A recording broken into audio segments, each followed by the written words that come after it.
ॐ श्रीकृष्ण शरणं मम गोपिका जीवनस्मरणं गोविन्दा गोविन्दा सद्गुरुनाथ महाराज की जय। शुक्लां भरधरं विष्णुं शशिवर्णं चतुर्भुजं प्रसन्नवदनं ध्यायेत् सर्वविघ्नोपशान्तये। नमो नमः सद्गुरुभ्यः सद्गुरुभ्यो नमो नमः। नमो नमः सद्गुरुभ्यः सद्गुरुभ्यो नमो नमः। सच्चिदानन्दरूपाय विश्वोत्पत्त्यादिहेतवे तापत्रयविनाशाय श्रीकृष्णाय वयं नुमः। यं प्रव्रजन्तम् अनुपेतम् अपेतकृत्यं द्वैपायनो विरहकातर आजुहाव पुत्रेति तन्मयतया तरवोऽभिनेदुः तं सर्वभूतहृदयं मुनिमानतोऽस्मि। यस्वानुभावमखिलश्रुतिसारमेकम् अध्यात्मदीपम् अतितितीर्षतां तमोन्धं संसारिणां करुणयाः पुराणगुह्यं तं व्याससूनुम् उपयामि गुरुं मुनीनां। योगीन्द्राय नमस्तस्मै शुकाय ब्रह्मरूपिणे संसारसर्पदष्टं यो विष्णुरातम् अमूमुचते कालव्यालमुखग्रास त्रासनिर्नाशहेतवे श्रीमद्भागवतं शास्त्रं कलौकीरेण भाषितम् एतस्मादपरं किञ्चित् मनःशुद्ध्यै न विद्यते जन्मान्तरे भवेत् पुण्यं तदा भागवतं लभेत् ज्ञानवैराग्यसम्पूर्णान् हरिभक्तिपरायणान् पूर्वाचार्यात् अहं वन्दे सम्प्रदायप्रवर्तकान् भगवन्नाम साम्राज्यं लक्ष्मी सर्वस्वविग्रहं श्रीमद्बोधेन्द्रयोगीन्द्र देशिकेन्द्रम् उपास्महे। कलिकालोचितं धर्मं नाम संकीर्तनात्मकं निर्णेतुमवतीर्णं तं प्रेमिकं सद्गुरुं भजे। हरे रामेति कृष्णेति नाम संकीर्तनं सदा लोकक्षेमाय कुर्वन्तं प्रेमिकं सद्गुरुं भजे। जन्माद्यस्य यतोऽन्वयात् इतरतश्चार्तेष्वभिज्ञस्वराट् तेने ब्रह्महृदाय आदिकवये मुह्यन्ति यत्सूरयः तेजो वारिमृधां यथा विनिमयो यत्र त्रिसर्गो मृषा धाम्ना स्वेन सदा निरस्तकुहकं सत्यं परं धीमहि धर्मः प्रोज्झितकैतवोऽत्र परमो निर्मत्सराणां सतां वेद्यं वास्तवमत्र वस्तु शिवदम् तापत्रयोन्मूलनं श्रीमद्भागवते महामुनिकृते किं वा परैरीश्वरः सद्यो हृद्यवरुध्यतेऽत्र कृतिभिः शुश्रूषिभिस्तत्क्षणात् निगमकल्पतरोर्गलितं फलं शुकमुखात् अमृतद्रवसंयुतं पिबत भागवतं रसमालयं मुहुरहो रसिका भुवि भावुकाः नारायणं नमस्कृत्य नरं चैव नरोत्तमं देवीं सरस्वतीं व्यासं ततो जयमुदीरयेत् श्रीमद्भागवताख्योऽयं प्रत्यक्षः कृष्ण एव हि स्वीकृतोऽसि मया नाथ मुक्त्यर्थं भवसागरे मनोरथो मदीयोऽयं सफलः सर्वदा त्वया निर्विघ्नेनैव कर्तव्यो दासोऽहं तव केशव। श्रीहरये नमः। श्रीहरये नमः। श्रीहरये नमः। गोपिका जीवनस्मरणं गोविन्दा गोविन्दा सद्गुरुनाथ महाराज की जय। Good evening, everyone. Thanks for accommodating the time. I'm not home today and I completely forgot to get my VBD. I never forget even when I'm traveling, but today I forgot. That's why I'm not wearing it in case you're wondering. Anyway, so we have a lot of meaning actually to cover because that Puranjana in 29 Puranjana Pakyanam explanation, whatever we said of the true meaning of Puranjana Pakyanam was only up to Dashak, up to stanza 25, right? The 60 more stanzas of other things, right, that Narada talks about. So I'll try to split it into multiple things. So right after that, so 25, the Puranjana Pakyanam, that story itself gets over, right? But like even after we do that, Prachina Parikshit has a lot of questions because even though he understands it, he's trying to still try to figure out how does this still happen. I get the concept of body and soul getting attached to things, but he's trying to understand how does that even happen and how to come out of it, right? That is what Narada is going to explain. So he says that the Jivatma, he says that Jivatma always has a choice. We talk about free will versus destiny and all that, right? Jivatma always has a choice. You can either redirect yourself towards Bhagavan, or you can redirect yours towards material things. Material things as in everything that comes along with it, you know. And he says, if you redirect yourself towards other material things, then this prakriti, you know, which is material nature, right, that has various gunas towards it, right? So if you are a very sattvic kind of person, which means you associate yourself with very sattvic related things, then that is going to push you towards a particular way. If you are more rajas, in it, which we have a combination of all three, right? Which is rajas is all the desire and everything you have. That means you constantly want to keep achieving something. You constantly want to keep getting something, right? And making progress. And then the tamas is more ignorance, kind of latency, etc., right? So he says everybody has a combination of multiple things. It's just the proportion may change, right, depending on the day and all of that stuff. So he says when you are attached to material nature, when these gunas have an influence over you, what happens is it creates desires. You know, thoughts. It creates thoughts in your mind. It creates desires, saying, I want something, I don't want something, all the desires. When you have desires, then you act, you perform more karma to get fulfill your desires. And when you create karma and you act accordingly, then he says that's going to determine what is going to happen next in your life, or next in your life, next in your birth and everything. Because Prachina Barhishat asked a question, you talked about all of these things, but how does somebody get a particular body? Right. So Narada says that's not at all random. You know, it follows this specific sequence of things, right? You only decide based on what your thoughts are, what your things. He again re-emphasizes that the Jivatma, the soul itself doesn't change. It is only fixed. It does not have any form, shape. It doesn't change or anything. But the bodies that the soul takes are also not random in nature. It is very strictly governed by the karmas that you actually perform. And based on the karmas you perform, you actually get the body there, right? And it says if you're the any jivatma here is so influenced by so many things, it goes jumps backs and forth. It's not like a steady progression, right? Like no ideal world, everybody steadily progresses up, right? You are like with less desires, then you become more enlightened, you get a human body, then you advance. But he says that is a general rule, but doesn't mean that has to apply. You could still screw up your life and still go down, right? In terms of your stuff, it's still up to you what you decide to do. So based on that, he does it. And he says the problem with this all jivatmas, he says, he gives a lot of, Narada gives a lot of examples. He says if there's a dog is hungry, the dog goes to a particular house to ask for food, or it's waiting outside a particular house. That owner, if he's nice, that owner may give it food. If the owner doesn't give the food, what does the dog do? The dog then goes to the next house and then it tries to see if it is going to get the food. But he says whether the dog gets a food or not, which is external things happening to the dog, it's destined whether it's going to get food or not. That is determined. But the dog doesn't know that. It is going to keep going from house to house, hoping it is going to get food. So he says, similarly, this jiva, in a particular body that the jiva is, he experiences problems, he experiences life positive things. Now, the jiva always wishes for more. By wishing for more or more better things, he is going to go to the next body, just like a dog is going to the next house, not realizing that what he is going to get in that birth, the next birth, was already influenced by what he has done in all his previous births. Right? It is all the jiva doesn't know that. The jiva thinks that this life I only got $1 million. I'm not happy with it. I really want to get more money. I want to take another birth where I want to be born rich. Right? But the jiva doesn't realize whether he gets 10 million next Janmam or 0 million is going to be influenced by a lot of things that is already completed. Just because he wants, he's not going to get it in his next birth. But the jiva doesn't know that. So he keeps hopping from body to body, just like how a dog goes from house to house. And there are a lot of external things which influence us, right? He says the Adi Daivika, which are the material things, which are forces beyond our control, natural disasters. You could be staying in a place where a tornado may come and rip up your home, right? Then you may be in a place where you're surrounded by people who hate you, so they're kind of badly influencing you. Then you suffer with your own body and mind. So those are the three types of suffering one encounters, right? So he says all the sufferings that anyone encounters through any of these three combinations is only because of the karma you have performed. There's no rule, no exception. If you don't deserve to get something, if you don't deserve to be punished, you will not get punished.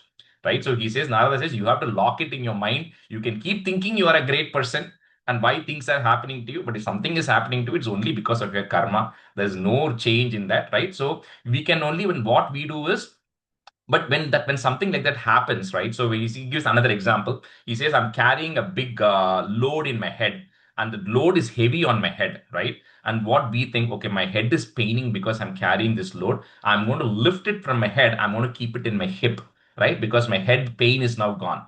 But after some time, my hip is going to pain as well because I'm still carrying that load, right? So he says, similarly, this Jivatma thinks that, I am having one problem right now. I'm going to pray to Bhagavan saying, Bhagavan, please eliminate this problem that I'm going through. That's all I want right now. That problem will go away due to any number of reasons. But then you're going to get another problem, right? But the Jivatma doesn't know that. He keeps thinking that once a problem goes away, my life is going to get better from now on, right? And he keeps trying to live in this life, trying to think things are going to happen. So he says that is the problem. And he gives another beautiful example. He says that, in your dream, you are imagining that a tiger is chasing you in your dream. So you're like running away from the tiger, and then you enter into a house and you shut the door in that house. So now in your dream, you're thinking, oh my God, I'm so relieved, right? Because the tiger is outside. I've shut the door. But he says, but you don't know what is inside the house, right? There could be a poisonous snake inside the house, right? But you think you have escaped. Now, how do you escape out of this problem? You can't in your dream keep going from house to house because you don't know what is there. So the best way to escape is you have to come out of the dream. Because the moment you come out of the dream, you realize, it doesn't matter whether there's a tiger outside or a snake inside, nothing is going to happen to me because I'm independent of it, right? So similarly, he says, you got to wake up. And the wake up you have to do here is, he says, you have to wake up to the realization that all these things that are happening, my soul doesn't get affected, right? Whatever I'm performing, I'm going to get result. But my soul, you have to kind of detach yourself and you have to wake up from the dream, which is when we say illusion, Maya, it is just saying that we think we are this, right? But we are not. That's the illusion we live in. So he says, just like how you have to wake up from the dream, you have to wake up from this dream of thinking that you are this body, because that is all the problems, right? So he kind of talks about all of that stuff for a few stanzas. So I'll stop here. And he gives all these examples just to say that it's all what we keep thinking about it, and we are not directing yourself to towards Bhagavan. So again, he gives a solution to this a little bit, saying that the only true way out of all of this thing is by completely surrendering yourself to Vasudeva. He says that is the only way out. And just because you surrender doesn't mean the problems are going to go away. The problems are still going to be there, right? But he says what this devotion is going to give you is, it is first going to give you vairagya. It's going to give you detachment from all of these excess material things, and it is going to give you knowledge eventually. And these two things is going to help you overcome all these problems. The problems are still going to be there. The problems are never going to go away, right? Whatever karma you have, it's going to be there. And he says how you get that. Again, he's reinforcing satsang, right? He says the only way is by hearing about the good, hearing about all the activities and glories of Bhagavan. And that hearing you will only get by being in the right satsang. Because if you're in a satsang where they're not talking about it, you're not going to hear about it. So he says that's extremely important that you surround yourself with pure devotees who are constantly talking about this, because that is the only way you can actually get into this thing. Right. So anyway, so that goes to that, but and we'll stop here and then we'll continue. So anyway, he's talking about why the soul still keep, because Prachina, but in the here a valid question. He says, you keep telling it is going, but I want to understand why that is happening. And he says, why it is happening is only because of you. You are the one who created the problem for yourself. That is the first point. The second point is, how do you come out of that? Is you got to redirect yourself towards Bhagavan and not towards other things. And how do you direct yourself towards Bhagavan? He says the simplest way is just Shrinvati, is just by hearing. And how can you hear? Just associate yourself with the right satsang. By associating yourself with the right satsang, you'll always be hearing this same positive things about Bhagavan, and that will help you redirect. Yeah. All right. So let's see who we have to. Okay. Meera, you can be a student, and Srividya, Sriram, you can be a student. We'll do from 45. Okay. Shabda Brahmani Dushpare, comma, Charanta Uruvistare, Mantra Lingay Vyavachinnam, comma, Bhajanto na Vidufparam. Shabda Brahmani Dushpare, Charanta Uruvistare, Mantra Lingay Vyavachinnam, Bhajanto na Vidufparam. शब्दब्रह्मणि दुष्पारे चरन्त उरुविस्तरे मन्त्रलिङ्गैर्व्यवच्छिन्नं भजन्तो न विदुः परम् शब्दब्रह्मणि दुष्पारे चरन्त उरुविस्तरे मन्त्रलिङ्गैर्व्यवच्छिन्नं भजन्तो न विदुः परम् यदा यमनुगृह्णाति भगवान् आत्मभावितः स जहाति मतिं लोके वेदे च परिनिष्ठिताम् यदा ह्यमनुगृह्णाति भगवान् आत्मभावितः स जहाति मतिं लोके वेदे च परिनिष्ठिताम् यदा यमनुगृह्णाति भगवान् आत्मभावितः स जहाति मतिं लोके वेदे च परिनिष्ठिताम् यदा यमनुगृह्णाति भगवान् आत्मभावितः स जहाति मतिं लोके वेदे च परिनिष्ठिताम् तस्मात् कर्मसु barhishman, you'll have double na there, put a barhishman in comma.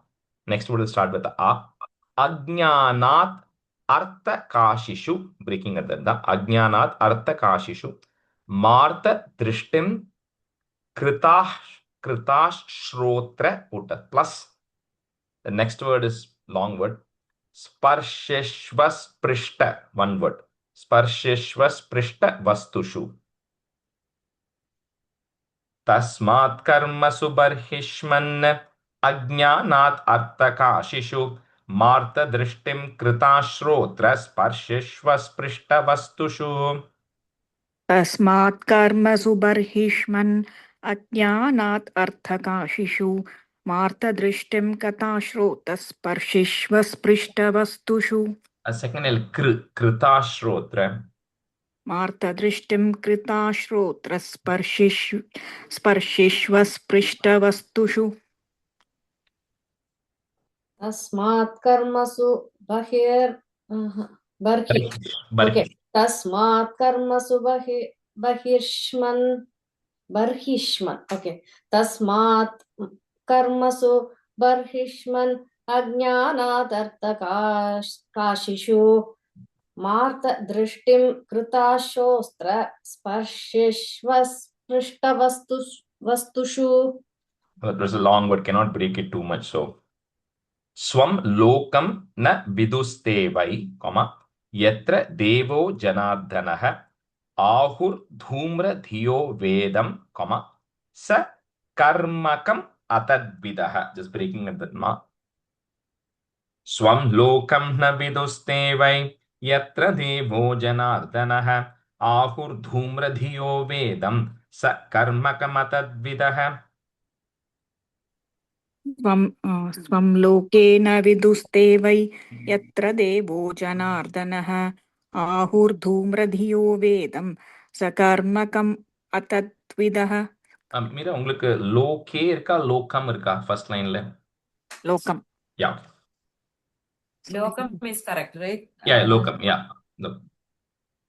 स्वं लोकं न विदुस्ते वै यत्र देवो जनार्दनः आहुर्धूम्रति धियो वेदं सकर्मकमदद्विदः आस्तीर्य दर्भैः प्रागग्रैः कार्त्स्न्येन क्षितिमण्डलं स्तब्धो बृहद्वधान् मानी कर्म नावैषि यत्परं तत्कर्म हरितोषं यत् सा विद्या तन्मतिर्यया आस्तीर्य दर्भैः प्रागग्रैः कार्त्स्न्येन क्षितिमण्डलं स्तब्धो बृहद्वधान्मानि कर्मणा वैषि यत्परं तत्कर्म हरितोषं यत् सा विद्या तन्मतिर्यया आस्तीर्य दर्भैः प्रागग्रैः कार्त्स्न्येन क्षितिमण्डलं स्तब्धो बृहद्वधान्मानि कर्मणा वैषि यत्परं तत्कर्म हरितोषं यत् सा विद्या तन्मतिर्यया आस्तीर्य दर्भैः प्रागग्रैः कार्त्स्येन क्षितिमण्डलम् सप्तो बृहद्वदान्मानि कर्मणा वैषि यत्परम् तत्कर्मम् हरिदोषं यत् सा विद्या तन्मतिर्यया. Last line, first word, tat karma. No, तत्कर्म हरिदोषं यत्.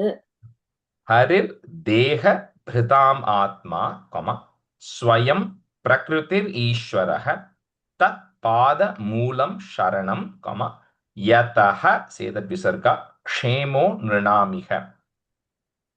Harir deha bhritam atma, swayam prakritir ishwarah, tat pada moolam sharanam, yataha kshemo nrinamiha. हरिर्देहभृतामात्मा स्वयं प्रकृतिरीश्वरः तत्पादमूलं शरणं यतः क्षेमो नृणामिह. हरिर्देहभृतामात्मा स्वयं प्रकृतिरीश्वरः तत्पादमूलं शरणं यदः क्षेमो नृणामिह. Savai priyatamaschatma, comma, yato na bhayamanvapi iti veda savai vidwan, comma, yo vidwan sa gurur harihi.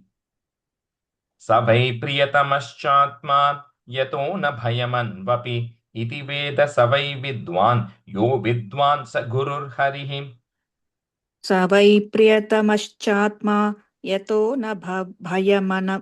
यतो न भयमन्वपि इति वेद स वै विद्वान् यो विद्वान् स गुरुर्हरिः. स वै प्रियतमश्चात्मा यतो न भयमन्वपि इति वेद स वै विद्वान् यो विद्वान् स गुरुर्हरिः. नारदो वाच प्रश्न एवं हि संचिन्नो, भवतः पुरुषर्षभ अत्र मे वदतो गुह्यं, निशामय सुनिश्चितम्. नारदो वाच प्रश्न एवं हि संचिन्नो भवतः पुरुषर्षभ अत्र मे वदतो गुह्यं निशामय सुनिश्चितम्.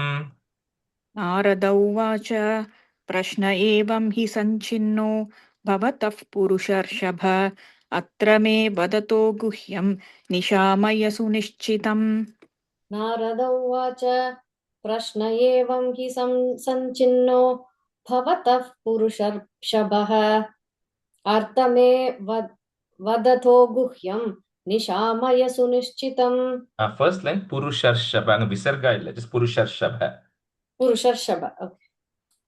क्षुद्रंचरं सुमनसां शरणे मिथित्वा, रक्तं षडङ्ग्रि गण सामसु लुब्ध कर्णम् अग्रे वृकानसु त्रिपो विगणय्य यान्तं, पृष्ठे मृगं मृगय लुब्धक बाण भिन्नम्. क्षुद्रंचरं सुमनसां शरणे मिथित्वा रक्तं षडङ्ग्रिगणसामसु लुब्धकर्णम् अग्रे वृकानसु त्रिपो विगणय्य यान्तं पृष्ठे मृगं मृगय लुब्धकबाणभिन्नम्. क्षुद्रञ्चरं सुमनसां शरणे मिथित्वा रक्तं षडङ्घ्रिगणसामसुलुब्धकर्णम् अग्रे वृकानसुतृपो विगणय्य यान्तं पृष्ठे मृगं मृगय लुब्धकबाणभिन्नम्. क्षुद्रञ्चरं सुमनसां शरणे मिथित्वा रक्तं षडङ्घ्रिगणसामसुलुप्तकर्णम् अग्रे वृगानसु त्रिपो विगणय्य यान्तं पृष्ठे मृगं मृगय लुप्तकबाणभिन्नम्. Okay, ready for the next one, which is going to be a prose. So, like in fifth canto is going to have a lot of this prose, but the fourth canto and the prose. So this, like, the sense is not like the two-liners like you normally see, right? So is this called Gadyam? Yeah, I think prose, but I don't know if it's called the Gadyam. Maybe it is called the Gadyam. Yeah. So fifth canto nariya varu in the mari. So there's no right. In the sense there's no tune for this, right? Essentially, you pretty much say the whole thing. Okay.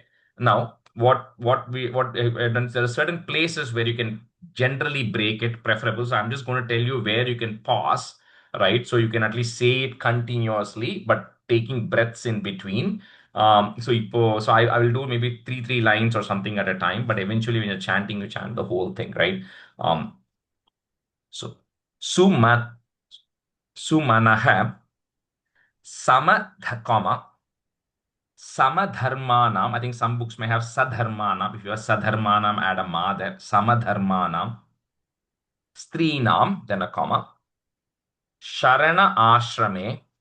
The comma is just so you can take a brief pause. It's totally fine if you want to read through the whole thing continuously also. Okay. Sharana ashrame, comma. Pushpa madhu gandha vat kshudratamam, comma. Kamya karma vipakajam, comma. Kama sukha lavam jaihvyaupashyadi. One word. Jaihvyaupashyadi vichinvantam, comma. Mithuni bhuya tad abhiniveshita manasam, comma. Shadangri gana sama gita vadati manohara vanitadi, comma. So we'll just do till there. Rajesh, the start of it என்னோட்ல அஸ்யார்த்த போட்டிருக்கு. அஸ்யார்த்த. Yeah, that's okay. You don't have to say that. That's within the brackets. Okay, thanks.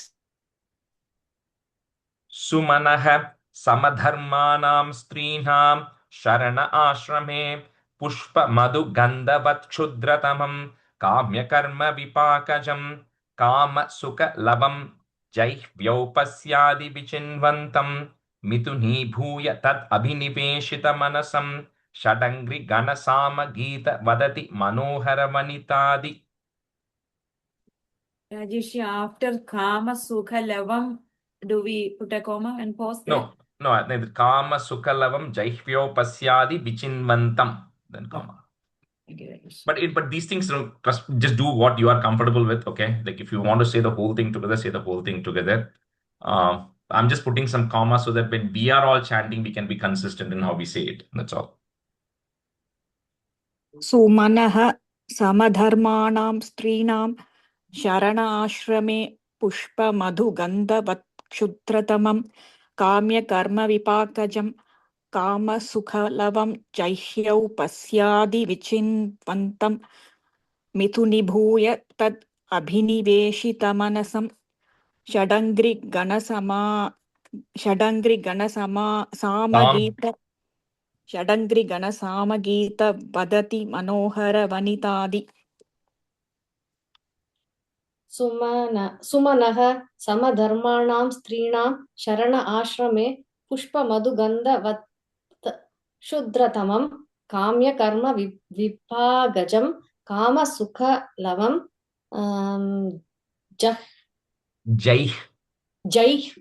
जैह्व्यौपत्यादि विचिन्वन्तं मिथुनीभूय तदभिनिवेशित मनसं षडङ्घ्रि गणसामगीत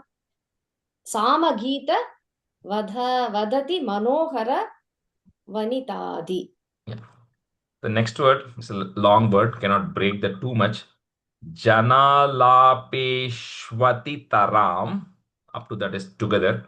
Just you can put that in there. Janalapeshwati taram ati pralobhita karnamagre, comma. Vrikha yuta vadatmana ayur haratoho ratrantan. One word. Haratoho ratrantan, comma. Kala lava visheshan, breaking at the na, comma, visheshan. Abhiganaya, next word. Griheshu biharantam, comma. Prishtata eva paroksham anupravritto lubdhakaha, comma. Kritantontash sharena yamiha paravidyati, comma. Tamimam, breaking at the tamimam atmanamaho rajan भिन्न हृदयं द्रष्टुम अर्हसीति. I think for those who are learning Sanskrit, like Srividhi, the படிச்சலனாக்கா Sanskritல expert ஆயிடுவேன். மத்த என்ன எந்த என்ன கொடுத்தாலும் you'll be able to like break it and then like நான் இப்ப இத படிச்ச உடனே நம்ம வேணாம் இல்ல பேசாம லெவல் 1 போயிடலாமா? ஏன் நம்ம இப்படி வந்தோங்கிற மாதிரி இருக்கு. Okay, so Vanitadi जनालापेष्पतितराम् अतिप्रलोभितकर्णमग्रे मृकयूत वधात्मन आयुर्हरतो होरात्रान्तान् काललभविशेषान् अभिगणय्य गृहेषु विहरन्तं पृष्ठत एव परोक्षम् अनुप्रवृत्तो लुब्धकः कृतान्तोऽन्तः शरेण यमिह पराविद्यति तमिमम् आत्मानमहो राजन् भिन्न हृदयं द्रष्टुमर्हसीति. जनालापेष्वतितराम् अतिप्रलोभितकर्णमग्रे वृकयूथवदात्मन आयुर्हरतो होरात्रान्तान् काललवविशेषान् अविगणय्य गृहेषु विहरन्तं पृष्ठत एव परोक्षम् अनुप्रवृत्तो लुप्तकः कृतान्तोऽन्तःशरेण यमिह परा विद्यति तमिमम् आत्मानमहो राजन् भिन्नहृदयं द्रष्टुम् अर्हसीति. Okay. जनालापेष्वति तरामति प्रलोभित कर्णमग्रे मृगयूत वधात्मन आयुर्हरतो होरात्रान्तान् काललव विशेषान् अविगणय्य गृहेषु विहरन्तं पृष्ठत एव परोक्षमनुप्रवृत्तो लुब्धकः कृतान्तोऽन्तःशरेण यः पराविद्यति शरेण यमिह पराविद्यति तमिम आत्मानमहो राजन् भिन्न हृदयं द्रष्टुमर्हसीति. द्रष्टुमर्हसीति. Rajesh, thanks Rajesh. You made 90s Narayanam see very easy for us.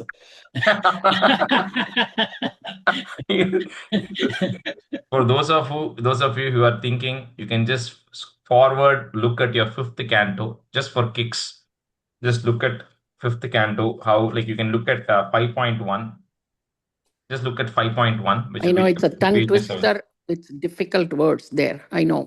But don't worry, I have it I have a text which is broken it down for Tamil and Sanskrit, a little bit for Malayalam. Quality is not good, but it breaks it all by individual words, so you won't have to say it that complicated. So, but Rajesh, what was the reason for putting it like this? For Gadyam. in the fifth canto, primarily Shuka Brahmam is going to talk, so he just talks in prose. I don't know why it's like that. Like. Why is it like this? I don't know why it's like that. I mean, sure, he could have done it in a poetry form like everything else, but I don't know. We wanted to make sure we all really work hard. Work hard, exactly. I can't it's think like of the village in Karnataka, everyone speaks Sanskrit. They have conversations fully. I think after all these chapters, I think we all will converse in Sanskrit, I think. Good wish. Converse just padikalam. Anyway, switch halfway. Vijaya, you can be a student, and Sriram, you can be a student. Satvam vichakshya mriga cheshtitam, breaking at that ma, cheshtitam atmanontaha, add a visargan comma, atmanontaha, comma. Next word ish goes away. Chittam niyacha hridi karna dhunim cha chitte. Jahyanganashramam, breaking at that ma, Jahyanganashramam asat tama yuta gatham, comma, prinihi hamsa sharanam viramakramena. Satvam vichakshya mrigacheshtitamatmanuntaha चित्तं नियच्छ हृदि कर्णधुनीं च चित्ते जह्यङ्गनाश्रममसत्तमयूथगातं प्रीणीहि हंसशरणं विरमक्रमेण सत्त्वं विसक्ष्य मृगसेष्टितम् आत्मनोऽन्तः चित्तं नियच्छ हृदि कर्णधुनीं च चिन्ते जह्यङ्कनश्रमम् असत्तमयूदकादं प्रणीहि हंसशरणं विरमक्रमेण. And the second line, last word, chitte. You said in, there is no in there. Second line, karnadhunim cha chitte. धुनीं च चित्ते या चित्ते चित्तमा? चित्ते Chitte. धुनीं च चित्ते करेक्टा Yeah, धुनीं correct. ओके सत्वं विसक्ष्य मृगसेष्टिदम् आत्मानोऽन्तः चित्तं नियश्च हृदि कर्णतुनिं ससिच्छे जह्यङ्गनाश्रमम् असत्तमयूतकातं repeat. That's okay. जह्यङ्गनाश्रमम् असुत्तमयूतकातं प्रणिहि हंसशरणं विरमक्रमेण. Sorry.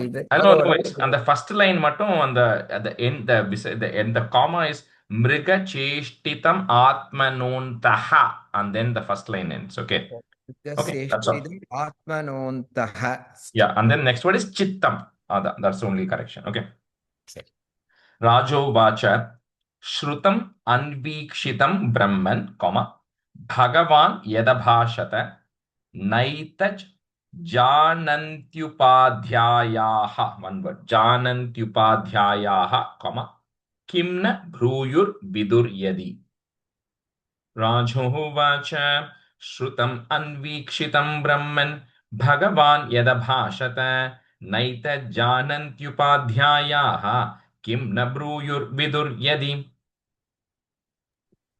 राजोवाच ऋतम् अन्वीक्षितं ब्रह्मन् भगवान् यदभाषत नैतज्जानन्त्युपाध्यायाः किं न ब्रूयुर्विदुर्यति. आजोवाच श्रुतमन्वीक्षितं ब्रह्मन् भगवान् यदभाषत नैतञ्जानन्त्युपाध्यायः किं न ब्रूयुर्विदुर्यदि. संशयोऽत्र तुमे विप्र, सञ्छिन्नस्तत्कृतो महान् ऋषयोऽपि हि मुह्यन्ति, यत्र नेन्द्रियवृत्तयः. संशयोऽत्र तुमे विप्र सञ्छिन्नस्तत्कृतो महान् ऋषयोऽपि हि मुह्यन्ति यत्र नेन्द्रियवृत्तयः.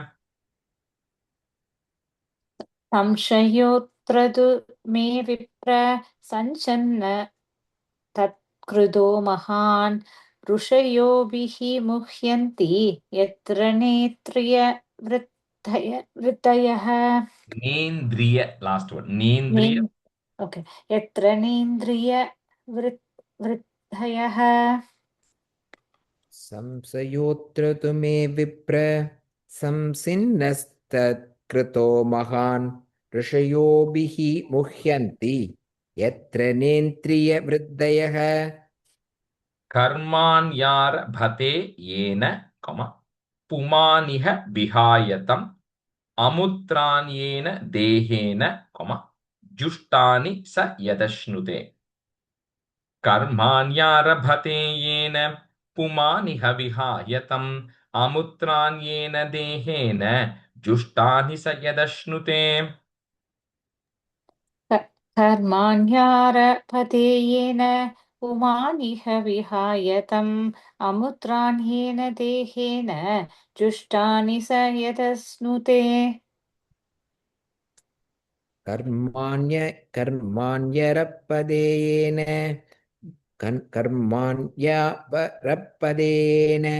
पुमानिह विहायतम् अमुत्राण्येन देहेन दुष्टानि स यदश्नुते. इति वेद विदां वादः, श्रूयते तत्र तत्रः कर्म यत् क्रियते प्रोक्तं परोक्षं न प्रकाशते इति वेदविदां वादः श्रूयते तत्र तत्रः कर्म यत् क्रियते प्रोक्तं परोक्षं न प्रकाशते इति वेदविदां वादः श्रूयते तत्र तत्रः कर्म यत् क्रियते प्रोक्तं परोक्षं न प्रकाशते इति वेदविदां वादः श्रूयते तत्र तत्रः कर्म यत्क्रियते प्रोक्तं परोक्षं न प्रकाशते नारदोवाच येनैवारभते कर्म तेनैवामुत्र तत्पुमान् भुङ्क्तो ह्यव्यवधानेन लिङ्गेन मनसा स्वयं Bhunkte va bhunkto va. भुङ्क्ते Thank you. नारदोवाच येनैवारभते कर्म तेनैवामुत्र तत्पुमान् भुङ्क्ते ह्यव्यवधानेन लिङ्गेन मनसा स्वयम् नारद उवाच येनैवारपते कर्म तेनैवामुत्र तत्पुमान् भुङ्क्ते ह्यव्यवधानेन लिङ्केन मनसा स्वयम् नारद उवाच येनैवारपते कर्म तेनैवामुत्र तत्पुमान् भुङ्क्ते हव्यव्यतादेन लिङ्केन मनसा स्वयम् अदेन The word, it's the original word is he, that is hi, he, avyavadhanena. Those are the two words. But in the he and a, when it becomes a hya. So that's why you cannot break that word. And then the entire word is hyavyavadhanena. You have to say it as one word. Oh, ரெண்டு of வருது அதனால கஷ்டமா இருக்கு that word is like it's he and a becomes a hya there. Shayanam imam utsrijya, श्वसन्तं पुरुषो यथा कर्मात्मन्याहितं भुङ्क्ते तादृशे नेतरेण वा शयानमिमम् उत्सृज्य श्वसन्तं पुरुषो यथा कर्मात्मन्याहितं भुङ्क्ते तादृशे नेतरेण वा शयानं हिमम् उत्सृज्य स्वसन्तं पुरुषो यथा कर्मात्मन्याहितं भुङ्क्ते तादृशे नेतरेण वा शयानमिममुत्सृज्य स्वसन्दं पुरुषो यदा कर्मात्मन्याहितं भुङ्क्ते तादृशेन तरेण वा last word तादृशे नेतरेण one word तादृशेन तरेण वा இங்க தாத்ருஷே ந you're saying அந்த நே தாத்ருஷே நேதரேண வா तादृशेन तरेण ओके सரி ममैते मनसा यद्यत् breaking at the da it comma next word a asavahamiति ब्रुवन् गृह्णीयात् तत् पुमान् राद्धं कर्म येन पुनर्भवः ममैते मनसा यद्यत् असावहमिति ब्रुवन् गृह्णीयात् तत्पुमान् राद्धं कर्म येन पुनर्भवः ममैते मनसा यद्यत् असौहं हिदि ब्रुवन् गृह्णीयात् तत्पुमान् प्राप्तं कर्म येन पुनर्भवः அந்த ஃபர்ஸ்ட் லைன்ல அசௌ அகமிதி if you have அசௌ and அகமிதி அந்த ஔ and ah again I think உங்களோட புக்ல இட்ஸ் பிரேக்கிங் ஆமா அசௌ அகம்னு இருக்குல்ல அதான் இட்ஸ் அசாவஹமிதி அந்த சந்தி மெர்ஜ் ஆயிருக்கு அவ்வளவுதான் அசாவஹமிதி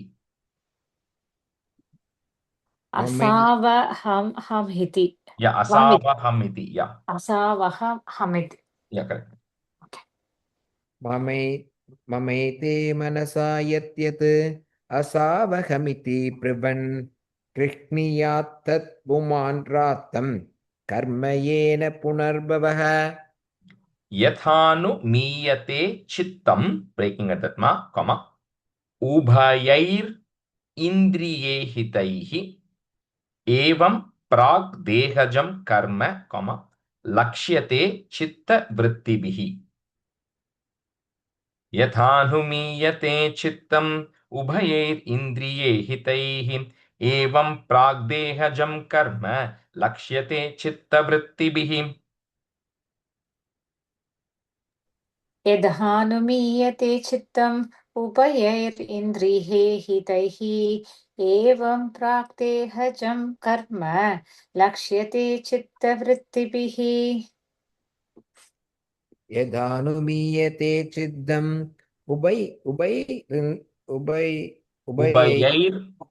उभयैरिन्द्रियहितैः एवं प्राक्तेहजं कर्म लक्ष्यते चित्तवृत्तिभिः नानुभूतं क्व चानेन, comma, देहेनादृष्टम् अश्रुतं कदाचित् उपलभ्येत, comma, यद्रूपं यादृगात्मनि. नानुभूतं क्व चानेन देहेनादृष्टम् अश्रुतं कदाचित् उपलभ्येत यद्रूपं यादृगात्मनि. नानुभूतं क्वचेनेन देहेनादृष्टम् अश्रुतं कदाचित् उपलभ्यते एते एत. कदाचित् उपलभ्येत यत् रूपं यादृगात्मनि And the first line la क्व चानेन. नानुभूतं क्व चानेन Yeah. नानुभूतं क्वच्छानेन देहेनादृष्टम् अश्रुतं कदाचित् उपलभ्येत यत् रूपं यातृका उपलभ्येत அங்க காமா. कदाचित् उपलभ्येत यत् रूपं यातृकात्मनि तेनास्य तादृशं rajan. You will have double L male and the bindus and all that. It's just one word, rajan, comma, lingino deha sambhavam shraddha swananubhutorto. Cannot break that word. Shraddha swananubhutorto, comma, na manas prashtumarhati. तेनास्य तादृशं राजन् लिङ्गिनो देहसम्भवं श्रद्धत्स्वाननुभूतोऽर्थो न मनस्प्रष्टुमर्हति. तेनास्य तादृशं राजन् लिङ्गिनो देहसम्भवं श्रद्धत्स्वाननुभूतोऽर्थो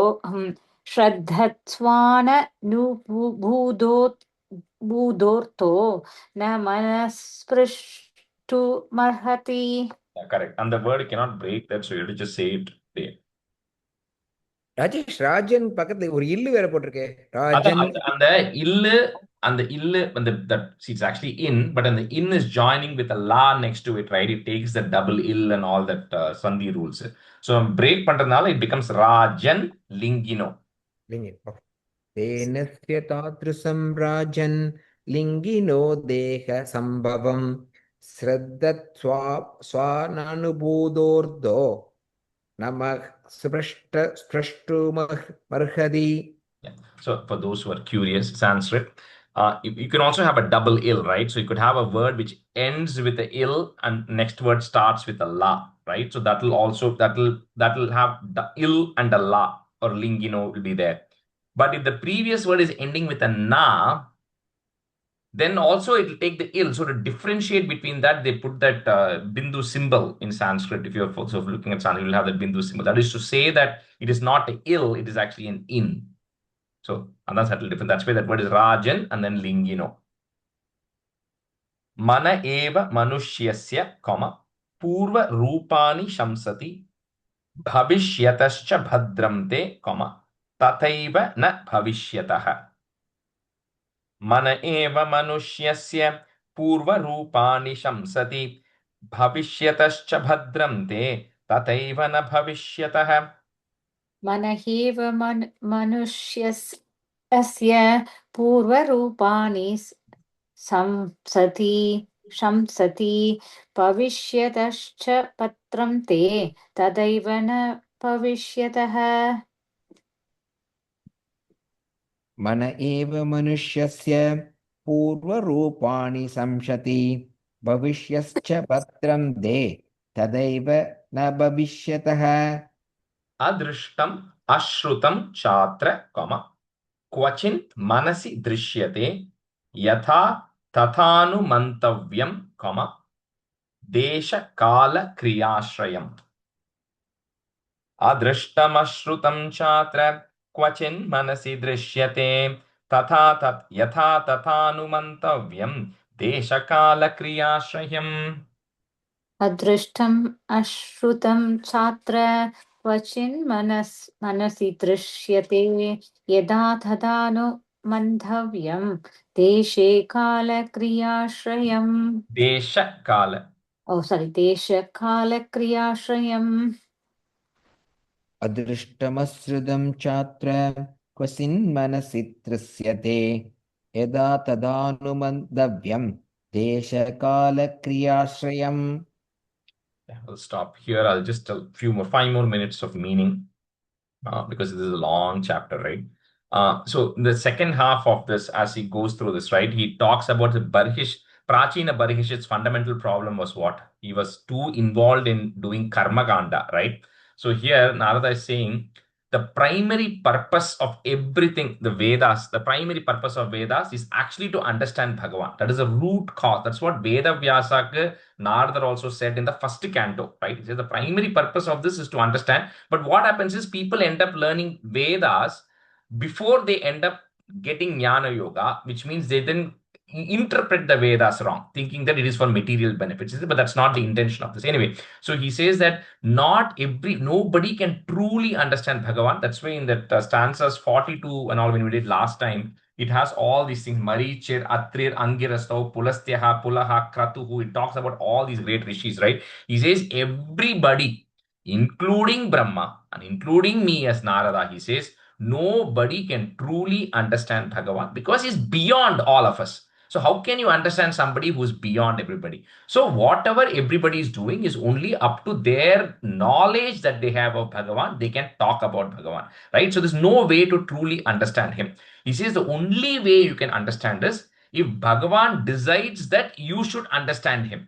So if he gives you the grace, then to a certain level, you can actually understand. Otherwise, it's impossible to truly understand him, right? Because he's infinite. You cannot define that thing, right? And then he says, no, what people do, and he talks primarily to Prachina Bargisha, he says people want to know more. So what they do is they do a lot, they get a lot of Vedic knowledge.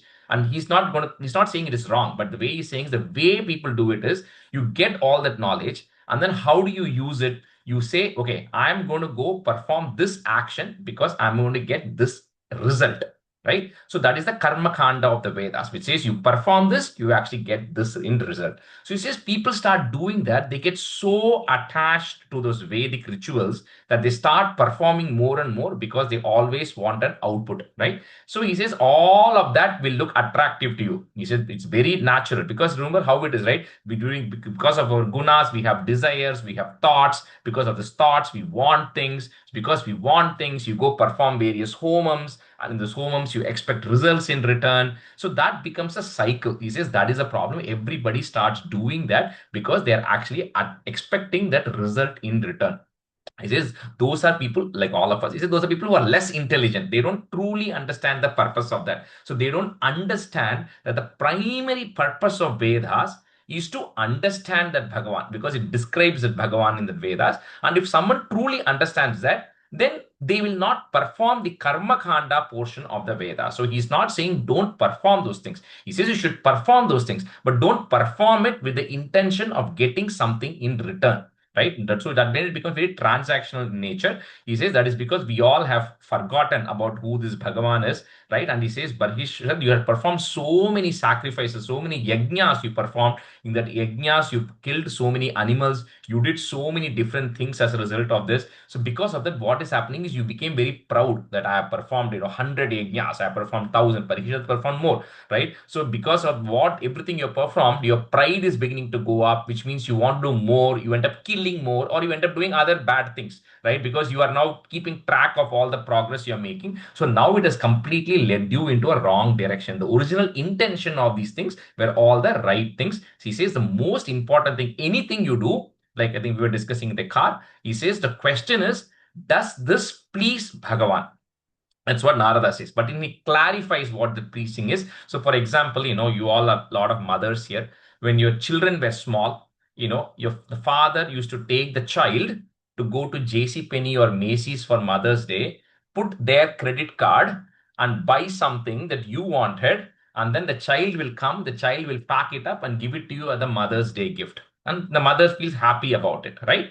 Now, as a mother, do you really, at the end of the day, the child is spending your own credit card, right? It is buying something you may not even want, the color may not be there, but then you feel happy about it, saying, you know what, the child really bought me, the child thought of me for Mother's Day and brought me a gift. If the same child had even written Happy Mother's Day and given it to you, also you would be happy. So what Narada says is that is exactly the case. You should not do something because you want to please Bhagavan, because the Bhagavan cannot be pleased. Just like how the child is using your credit card and buying you something for you, what can we give Bhagavan that is going to please? Nama chundal pandradnala Bhagavan is not going to get happy, right? Because it's not like he needs a chundal that day. But what is the intention behind it, right? He says, if you do things thinking about Bhagavan, then Bhagavan is whatever is pleasing to Bhagavan, you need to do it. So if he thinks, if I'm constantly thinking about him, I'm cooking and saying, you know what, I'm going to eat this, and whatever I am eating, I think you like chundal, or you're chide, Krishna, you like chide, so I'm going to make chide because you like it, right? And then that's going to make me happy. I'm doing a lot of devotion and giving it to you, and Bhagavan will say, okay, you're constantly thinking about me, right? You're doing things which are pleasing to me, so Bhagavan is happy. He is not going to be happy just because I made chundal and gave it to him, saying, okay, did your happiness index go up, right? The happiness index is not going to go up. So that's what Narada is very beautifully explaining here, right? Saying you should do things which are pleasing to Bhagavan, but don't think you can increase Bhagavan's happiness because you are doing something. Because he's self-sufficient, right? His happiness is not dependent on you. All our happiness depends on people's actions to us. See, this Bhagavan's happiness does not depend on what you do. Whether you do something or not, he's always going to be happy. He's always in a state of bliss, right? So, but if you do things which he likes, then he is also happy towards you, right? That's the blessings. That's what Narada says. So he's not saying, I'm not saying that doing these rituals are bad. I'm not saying doing this yajna is bad. You do these yajnas with the intention that by doing this, I'm offering whatever I have with lot of devotion, thinking about it to you, because you are the source. I don't want anything. I'm offering everything to you. Then he'll be happy. But if you say, I'm going to offer this, and in return, you're going to give me something else, right? Then that becomes transactional in nature, and Bhagavan doesn't need whatever we put into the fire anyways. So that's what he explains to Prachina Parikshit, because he's performed so many yajnas. So he says, continue performing it, but perform it without expecting anything in return, purely out of devotion, right? So that completes half of this. We'll come to the next class. Shri Hare Namaha, Shri Hare Namaha, Shri Hare Namaha, Gopika Jeevana Smaranam Govindha Govindha, Sadgurunath Maharaj Ki Jai. काहेन वाचा मनसेन्द्रियैर्वा बुद्ध्यात्मना वा प्रकृते स्वभावात् करोमि यत् सकलं परस्मै नारायणायेति समर्पयामि. Thank you. Thank you, Rajesh. Thank you, Rajesh. Thank you, Rajesh. Excellent analogy, Rajesh. Basis credit card. I thought, I was thinking how to explain it, and I literally thought about it. Is because sometimes, even my kids have done that, right? They go with my own credit card, buy me something, and I'm like, okay, that is not even a color I like. Happy, I know you love me, just give me a card, right? So that is a perfect example of what actually happens, right? So even Bhagavan but a beautiful analogy. Yeah, I love the analogy, Nijama. It's so easy to understand this. Beautiful Yeah. analogy. நம்மளுக்கு கிடைக்கிறதே is whatever Bhagavan has given us, and then Very true. just do it, and then you give it to him saying, I hope you're happy with what I gave you, right? And then we ask for something big in return, so. Thank you. So true. Thank you, Rajesh. Thank you. Thank you. Bye.